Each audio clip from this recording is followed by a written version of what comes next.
Thor and Freya are both some of the strongest Norse characters in the Norse saga of God of War games, along with some of the strongest opponents that Kratos has ever faced. But what would happen if we had gotten to see these two battle it out against each other, and who would come out on top? In today's video, I'll be answering just that, but before the video starts, please don't forget to leave a like, subscribe, and comment if you enjoy the video, or like to share your thoughts and opinions. And also follow me on Twitter if you want to interact with me. And with all that out of the way, let's get into the video. Now, in order to scale Thor, there are many different things to talk about, with the first that I want to cover is him being stronger than Baldur. Now, I have heard arguments and seen many people say that Thor is weaker than Baldur, which is completely not true. To start, during the beginning of God of War Ragnarok, Thor fights against the nerfed Kratos, but this nerfed Kratos is stronger than the nerfed Kratos that fought against Baldur in 2018, and is also stronger than the Kratos that fought against Baldur at the end of God of War 2018. With Kratos noting that he and Atreus have both been training during the time skip in preparation of Ragnarok, Kratos in the Codex also states that both Thor himself and his hammer Mjolnir are the heaviest attacks that he has encountered up until that point, meaning that even the Baldur that was able to feel and possibly got an excitement amp is still inferior to this holding back Thor with his hammer. And even though Baldur 3-shot at the World Serpent, Thor was actually able to splinter the World Tree, which is a tree that houses all 9 realms on its branches, the 9 realms being stated to all be separate space-time continuums, and every strand of the Yggdrasil was stated to transcend time and space. And in the God of War card game, which is also confirmed to be canon multiple times, said that the Well of Erd, or the Well of Fate, contains endless possibilities, and the Yggdrasil not only transcends that, but is also stated to stretch out infinitely, meaning Thor was able to splinter this transcendental construct, this thing that transcends time and space, and transcends endless possibilities, and has branches that stretch out to infinity, and was also able to send the World Serpent back in time. This alone makes Thor stronger than Baldur by quite a large margin, and makes his feat much more impressive than what Baldur did as well. And with that covered, let's get into some of Thor's other impressive showings. Starting with his first battle with Kratos. As I said previously, Kratos was nerfing himself against Thor, which he calls out multiple times during their battle, and even at the end of the battle, with him saying that this nerfed Kratos is a lesser version of the God of War version of himself. One way you can interpret this statement is that this current version of Kratos isn't far off from his Greek era counterpart in terms of raw power. However you decide to take this statement, it is safe to say that this Kratos does exceed the power of Baldur to an extent, as he was able to survive and show some relativity to this holding back Thor, despite him losing, which is impressive nonetheless. The next thing to go over is Thor's final fight with Kratos, and depending on how you interpret some things in scaling of Thor, he might possibly have better or worse scaling. Let's go over them.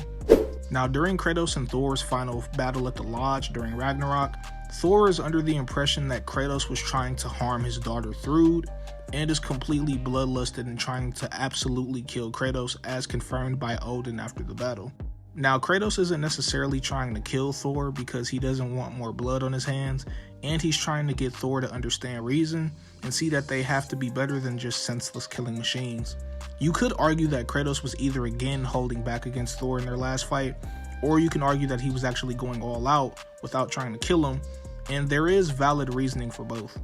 If you believe Kratos was holding back for the aforementioned reasons before, then that means Thor didn't get much stronger throughout the story, and Kratos is able to equal a Thor that is giving it his 100% best, and had he gotten serious, would have demolished Thor much quicker and easier than he did during their battle, hurting Thor scaling quite a bit, and giving credence to Freya being stronger than him. Or if you believe that Kratos was also going all out because had Kratos lost to Thor and had been killed, then Thor would have definitely went after Atreus next and killed him, and Kratos, knowing this, would have had to go on all out to stop Thor from trying to do that.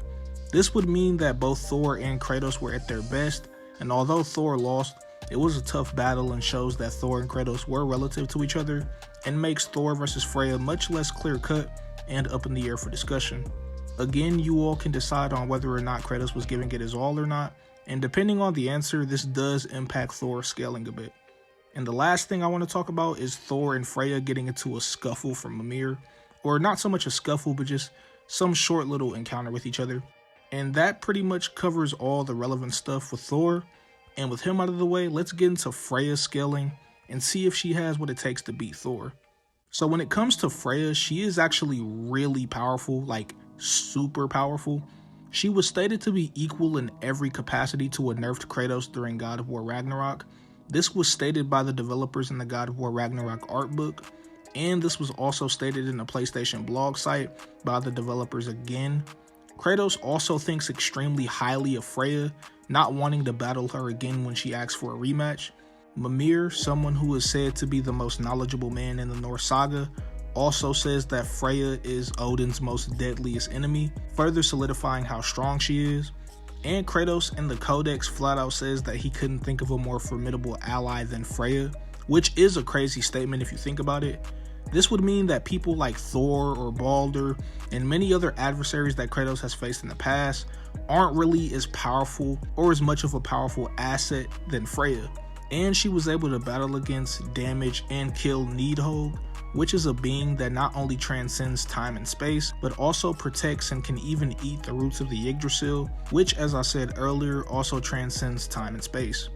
Another thing I'd like to add is that Thor's hammer Mjolnir and Kratos' Leviathan axe were both stated to be equal to each other completely in raw power, and Kratos' Leviathan axe could not break through Freya's vines, meaning that if they were to battle, Thor wouldn't be able to destroy Freya's vines if she summons them, again making this battle go more in her favor. Freya was also stated to have extraordinary godly perception, which can also help her in this hypothetical battle against Thor. And Freya was also one of the people to fight directly alongside Kratos and Atreus against Odin. I'm sure I don't need to explain this, but Odin is obviously way stronger than Thor, and the fact that Freya was holding her own against him during the 3v1 is still really impressive, showing that she has relativity to a post-second Thor fight Kratos. And the last thing I'd like to cover is her scaling above her brother, Freyr.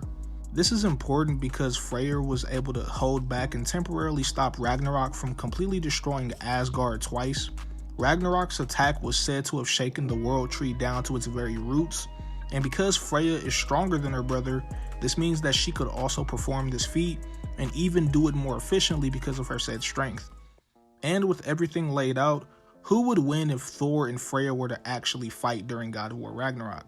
The answer to that would be Freya, and I'll explain why. Freya just has better feats than Thor, and this is one of the things that hurts him a lot. Because we haven't seen much of Thor during Ragnarok, some of his scaling is reliant on Mimir's stories of him, and even when using all of those, he pretty much was just saying how Thor was killing a ton of giants who were all kind of featless. So while yes, Thor was able to beat a nerfed Kratos during the beginning of God of War Ragnarok, and also showed relativity to him again during their last fight, Kratos was still dominating Thor during their fight, and whether you think Kratos was holding back against him, or was actually going all out, Thor still lost to him, and was shown to be inferior to some capacity. While it has been stated numerous times that Freya is Kratos' equal in combat in every capacity, and not only did she almost kill him during the midpoint of the game, she was also battling against Odin with him at the end and was holding her own, meaning that Freya is still relative and possibly equal to a post-second fight Thor, who was going all out against Kratos and lost.